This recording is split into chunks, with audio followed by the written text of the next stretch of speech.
Sundargarh जिलार Koida block कमट grammar काल नदी cool अवस्थित प्रसिद्ध काल मकर बाबा कपिलेश्वर मंदिर में मकर संक्रांति अवसर में भक्तों भीड़ देखा मिली। जिला सहित सहित राज्य बाहर हजार हजार श्रद्धालु एठारे पहुंची बाबा कपिलेश्वर दर्शन कर स्थानीय लोकों कथानुसार बाबा कपिलेश्वर आविर्भाव हेबारे आज को 50 वर्षर अधिक समय हो जाए।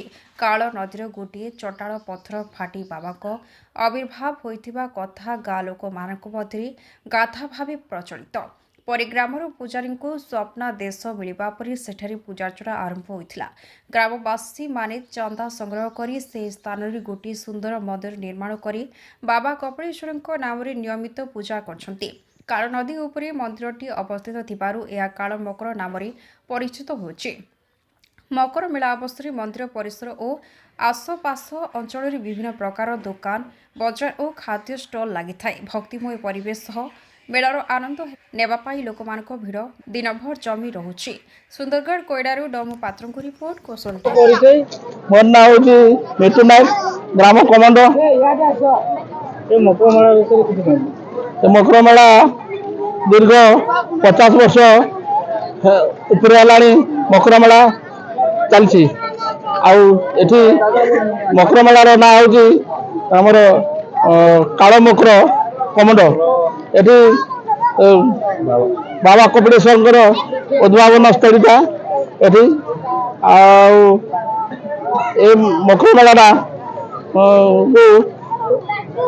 सरकार किसी दृष्टि रहता हेले आउ सुंदर होता किंतु तबे बहुत किसी आग अपेक्षा से गलानी।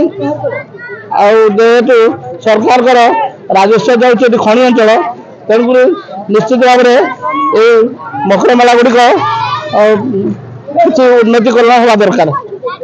तेणुक आम सरकार को अनुरोध करूँ मकर मेला किसी उन्नति करांतु। नमस्कार, मोर ना विद्याधर पात्र। मु कमंड गाँव जड़े बासिंदा अटे।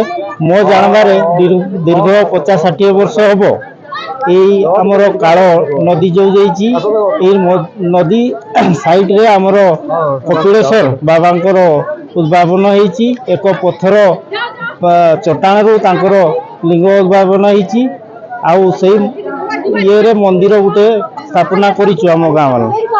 प्रति वर्ष आमर मकर संक्रांति बासी पेयासी जोटा कि उड़िया भाषा कहते मैंने धरनी 14 तारीख मकर संक्रांति पड़ू 15 और 16 तारीख ये प्रतिदिन मैंने प्रति वर्ष एक हजार हजार मैंने लोक मकर मेला बसुची।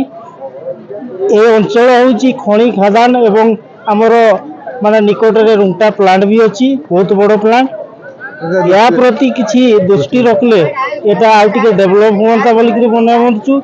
यहाँ हूँ कोईडा ब्लॉक आमर कालटा पंचायत एरिया रे जाउची आमर बड़गाँ कमंड कुला कुसुमडी बंदल रायकड़ा या पाखु जी लोक आसुँच प्रबल बड़ नुआगाँ है आपणकर कालसाई कोईडा आखपाख अंचल बहुत लोक ये समागम होती।